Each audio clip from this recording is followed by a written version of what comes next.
Why don't they love me anymore? Chapter 1. Meet Jane, a 12-year-old girl who thinks her parents don't love her. Why? Because they are too busy for her. Mommy is always running around the house and Daddy is always at work. Jane wanted them to just play with her, go out on trips with her and buy her lots of toys. Was that too much to ask? But no, every day is the same, just like today. Her alarm goes off and she hits the snooze button. Jane, come down honey and have some breakfast. You're getting late. Her mom calls her. Coming, she shouts from her bed. As if she cares. She only wants me to go so that she can sleep all day. But it is getting late. No time for 5 more sweet minutes. She jumps out of bed and into the bathroom. A quick shower, a brushy brush and some neat clothes on, and she was ready to go. She runs down the stairs and into the kitchen. Dad is already gulping down the juice. It smells yummy, but well, I am getting late, ain't it? Let's go, she says to her mom. Jane dear, have a bite. You can't go on an empty stomach. I made your favorite chocolate pancakes. Her mom says to her as she pulls out a chair for her to sit on. You said we're getting late. Jane says in an annoying tone. But still hun. You know breakfast is the most important meal of the day. Come on now, no skipping your breakfast. Her mom calls her back in a sweet tone. Oh fine, I will eat it in the car. Happy? She grabs a pancake and runs outside. Bye, her dad says out loud with his mouth full of fluffy chocolate pancakes. Let's go on another exciting day. Her mom says with excitement. Yeah. Why is she like that? She thinks as she sits in the car. Seatbelts dear. Her mom says as she buckles up on her own. Mom, nothing is ever gonna happen. Yes dear, but we can never be too careful. We need to be in perfect health if we want to go to the Maldives this spring break. But we never go, do we? Dad is always busy. This time will be different, I promise you. Yeah, right. Jane rolls her eyes. Cheer up now, I said promise. Okay, here we are. I will pick you up as soon as school is over. Love you. Mom gives her a little kiss. Mom, stop. I am not a child anymore. So embarrassing. Chapter 2. School goes by and in no time, the bell rings for lunch break. Jane opens her lunchbox and oh look. It's her favorite nuggets and heart-shaped veggies with a side note that she throws away even without opening. Well, why bother? It is always either, love you, or, hope you're having a blast today. What difference is a note going to make, she thought. Soon school comes to an end and when Jane comes out, her mom is not there. Well, she must be sleeping very soundly. She thinks as she sees the students go one by one to their home. But her mom doesn't come by even after an hour. Now she starts to get furious. Oh my god. This is ridiculous. Did she forget about me? Just then her mom brings the car into the parking lot.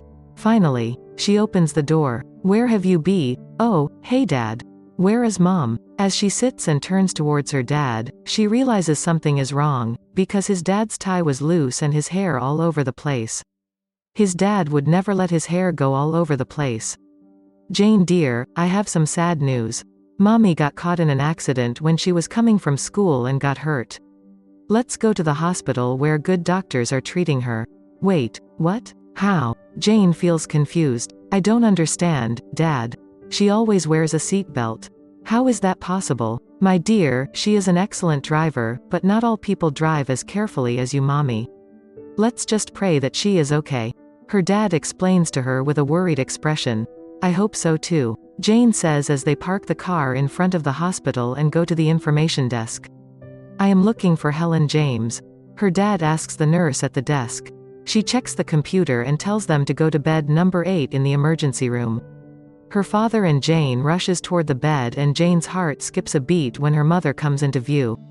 Her left eye is swollen and her head is wrapped in a bandage. Her waist and arm are also in some sort of cast. Her mom looks at them and tries to smile. There's my girl, her mom says weakly. Helen dear, how are you? Her dad grabs her hand and asks her. Perfect dear, I am perfectly fine, just a scratch here and there. I can probably run. Let's just go home. I have so much to do. Her mom says with giggles. Okay, mom is talking weird, Jane thinks. A doctor comes into view and shakes hands with her father. I am Dr. Ben. Luckily, she is not in any sort of danger. She does have a fractured rib, a fractured arm and 6 stitches on the forehead. She needs at least 2 weeks of complete bed rest. Are you sure Mom is okay? She is talking weirdly. Jane asks suspiciously. Oh, those are just pain medicines talking. Don't worry, she is okay. She just needs a lot of rest. The doctor reassures them. Well, there goes our trip, Jane thinks. Chapter 3. Her mom comes home by the end of the day on a wheelchair. Her dad slowly lies down to her mom, and as he puts a blanket on her, he says, Honey, I will take 2 weeks off from work. You just relax and rest. Okay. I am here too, but I guess nobody cares about me or the fact that I am starving. Jane angrily thinks, Honey, I am fine. Don't worry about me. You give Jane something to eat first, my girl must be starving. Oh, now you think about that? Well, too late, I can take care of myself. It's okay Mom, I will order something. I am going to my room. That's my big girl. See Helen, how much has she grown? Now close your eyes and sleep. Her dad says to her mom. As she closes the door she thinks, wow, Dad is more weird. Mom would never let me go on an empty stomach. As the day sets and evening comes, Jane gets less angry and takes out her home books to start her homework. Her math teacher gave a ton of homework today. She starts the problems but gets stuck at the second one. I'll ask Mommy. Oh wait, Mommy is asleep. Well, Dad can help me. She goes down and sees Dad doing dishes. Hey Dad, can you help me with this? I can't solve this one. Sure my pumpkin. Let's see, this is a simple division question. You break a number into smaller equal parts. Get it? No, Jane feels more confused. That is okay. Let me tell you again. See, it says 2 parts of 8. Imagine you have 8 cookies and 2 kids. How will you equally give them the cookies? Well, I will give 4 cookies to each of them. Oh, my girl is a genius. See, you divided the 8 cookies into 2 parts. Just like that, this question, ring mobile rings and cuts off Dad. He looks at the phone. Wait a sec dear, let me take that. Hello, yes sir. I applied for 2 weeks leave. Right now? I'm a little busy right now. Can't it wait? Okay, I'll check the documents. Hold on please. Jane dear, how about I fix you dinner and we will do the homework after a full tummy? After an hour? I guess. Great. Now I ordered these yummy Chinese noodles. Where are they? Aha. Still warm. There you go. Jane takes dinner and goes to the room. An hour and a half goes by but her dad doesn't come. She comes down to fetch him, but she hears him shouting. Her dad is arguing on the phone with someone. 2 weeks. That is all I ask. I never take any leave, you know that. But now, my wife and daughter need me. How can I come to the office? She goes back quietly and lies down in the bed. Dad seems busy. I'll ask Lily tomorrow about the homework. Chapter 4. Next morning, she wakes up way before time. She gets ready and goes down in the kitchen, but oh my. What is going on? The whole kitchen is filled with smoke. In the middle of the smoke, she sees a panicked dad trying to put out fire in the pan. Ha ha ha. It was cute and funny at the same time, him trying to cook. Oh hey, you're up. I made us some breakfast, or whatever you call this.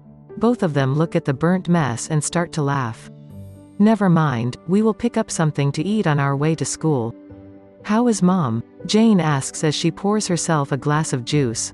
She is sleeping. The painkillers make her very sleepy. Could you put this pitcher of water beside her bed, my dear? I will start the car in the meanwhile. Sure. Jane quietly opens the door and puts the pitcher down. Jane, is that you, honey? Yes, Mom. Sorry I woke you up. How are you? Oh, I am good. Are you off to school? Did you eat your breakfast? No, Dad burned it all. It was very funny, you should have seen him running around with that burnt pan. Jane again begins to chuckle at the memory. Well, now you know why I never let him cook anything for us. Her mom also smiles. Sorry honey bun, I am unable to make you breakfast. That is fine Mom. You are hurt. I gotta go.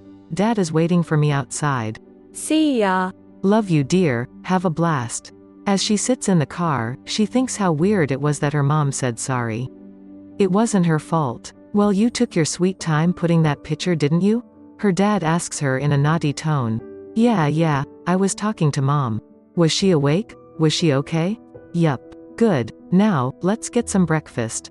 She finishes her omelette sandwich just as the school comes into view. Phew, perfect timing. Bye dear, I will be right here when school is over. Okay, love you loads. Dodd. Not so loud, oh God.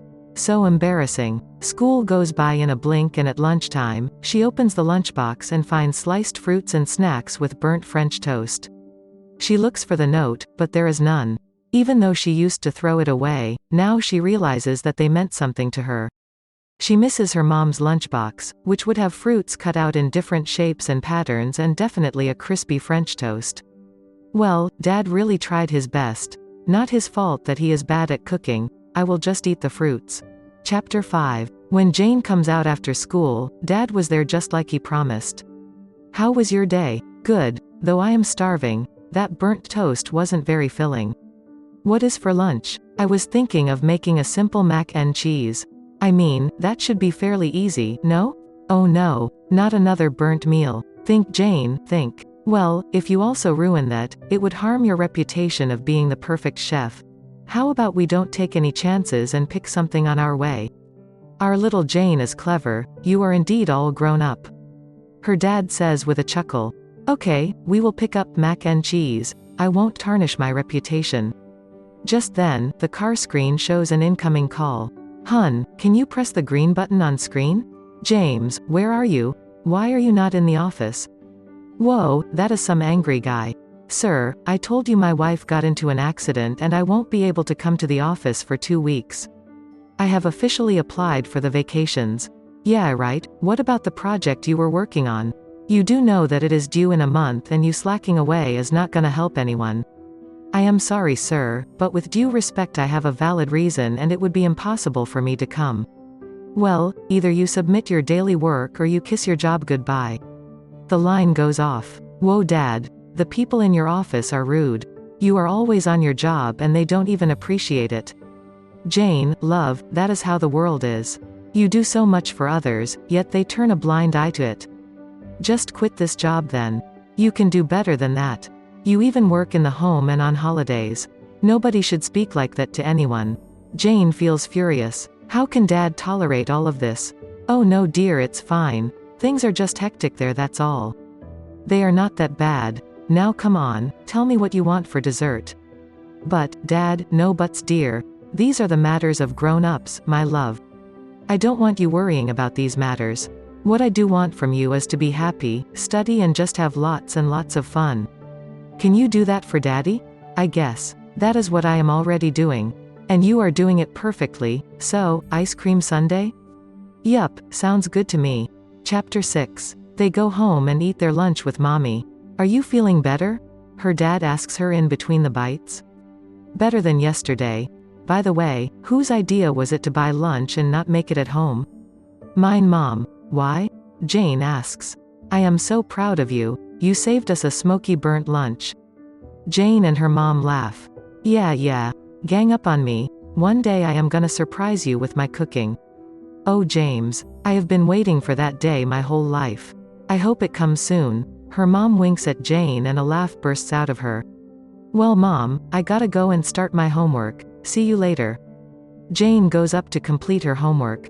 After some time, she feels thirsty and comes down to get a glass of water. She hears her parents talking and couldn't help but overhear. Honey, this is wrong. You do most of the work there and yet they are always targeting you. Just quit this job. Even her mom thinks the same. Come on Helen, what am I gonna do if I quit this job? And don't get any other job. You know how expensive Jane's school is and I don't want to compromise on her comfort. I will talk to them again. James, they are not going to let you take a vacation, even if it is justified. Well then, I need to find a way to provide them with daily work, for that is all they care about. How about you work from home? No honey, I won't be able to take care of you then. You need me. Oh, don't worry about me. I am more than fine. Just be there for our daughter. You can work at night and submit the work. Now go and help Jane with her homework. She usually needs help with maths, the rest she can cover. Our daughter is so bright. You know I always feel so proud whenever I see her reports. I am gonna work day and night to get her into Harvard University, nothing less. Yes, dear, but her math problems right now are more problematic for her. Oh shoot. I promised her to help with math yesterday. How can I forget? Do you need anything or should I go? I have a division to cater to. No, now run along. Jane quickly runs to her room with a heavy heart. Now she feels bad for thinking that her parents were not there for her. They were so busy working to make her life easy that they didn't even have time for each other. It was all for her. She feels shame and regrets all the times she was rude to both of them. Dad knocks. Hey, Jane. Sorry I forgot about yesterday. Let me help you with your math homework. It's okay, Dad. We did LCM today and I know how to do that. You can rest. I will come to you if I need any help. Okay, dear. I will be in my study then. Poor Dad. Now I feel sorry for him. How could anyone bear so much? Chapter 7. Jane, is pizza okay for dinner? Her dad asks her from the stairs. Yes, perfect. Okay, I am ordering it. If you are done with your homework, come down. Your mom was asking about you. Coming. She goes into her mom's room. Hey mom, you were asking for me? Jane asks as she enters the room, but something catches her eye. Her mom is breathing with great difficulty and her face is tense with pain. What is wrong, Mom? Are you in pain? Should I get Dad? No, sweetie. It's just my ribs hurt when I breathe. It's fine, it will get better in a few days. You tell me, how was your day? What did you have for lunch? Sliced fruit and burned toast. Oh no, your dad again? I told him to keep the flame low. Talking about me? Dad enters as if on cue. As if. We are talking about your great chef skills, which have been discussed many times today, unfortunately. Well, I am a charmer and irresistible and you know it. Everybody laughs. Bell rings. Bless that guy's soul for serving us a yummy, unburnt pizza. Her mom exclaims with a smile. All of them eat dinner in her parents' room. They talk and laugh and play games and Jane feels happy after such a long time. This was what I wanted, us hanging out together and laughing. As Jane goes into her room after helping Dad with the dishes, she thinks why her mom and Dad wouldn't talk to her like that before? Why would they not spend time like this together? Just then, she gets flashbacks of the days before and remembers that they were always talking to her, calling her, and trying to find a way to engage with her. It was her who would never reply to them. She was the rude one. She would just think that they are forcing themselves to talk to her. Oh, how stupid she was.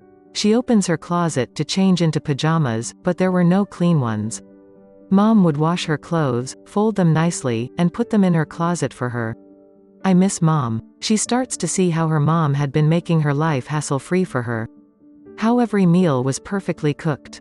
How her mom would quickly come to help her with her homework. How she would braid her hair into such pretty hairstyles, and yet her eyes were closed. Jane swears never to be rude with her parents and goes to sleep. Chapter 8. Jane again wakes up early the next morning. A very sweet, chocolatey aroma welcomes her as she comes out of her room. Yum. Dad must have ordered something yummy. She quickly dresses up after a quick shower and comes down the stairs. As she enters the kitchen, she stops in shock, for it is her mother who is cooking in the kitchen. She seems exhausted and out of breath but is still standing on her feet. Mom, what are you doing? Why are you not in bed? My little flower is up early today? Great. Here, I made yummy Nutella waffles with hot cocoa. Your poor dad was working all night and fell asleep on the study table. You should see how silly he looks. She giggles. Her mom brings her breakfast. She is unable to hide her pain though. Her breath also seems to get shorter. Now Jane feels angry. Why is she doing this to herself? Look at you, Mom. You are in so much pain. What are you out of bed for? You know the doctor said 2 weeks of complete bed rest. This is so wrong, Mom. Let go of everything right now and let's go to your room, please.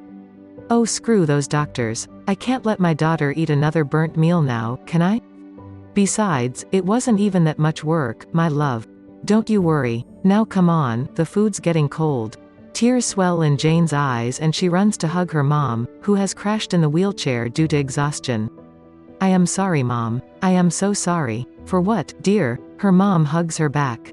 She burst into tears. Dear God, Jane. What is wrong? Her father also comes running in his pajamas, his hair all over the place. What is going on? Jane, are you hurt? Why are you crying? Helen, why is she crying? No, Dad, I am not hurt. But I am so sorry for hurting you both with my rude behavior. She says between sobs. I used to think you don't love me and you are too busy in your own world. Oh, I was so wrong. Now I can see how much you do for me. I love you both so much. I am so sorry. Tears keep pouring down her face. Oh, silly little Jane. You are our whole world. We, parents, live for our children, my dear. Nothing comes first but you. Don't you ever think like that again. Her dad gives her head a little nudge and kisses her forehead. Her mom also holds her hands. We love you so much, you have no idea, my dear. Now come here, wipe those tears from that pretty face and give Mama and Papa a hug. She gives them a tight hug and her father wipes her face with a napkin. Now, Jane, eat those waffles or else I am gonna eat them. They look delicious, her father says while he starts running towards the plate playfully. No way. You eat those burnt toasts, these are all mine. The end.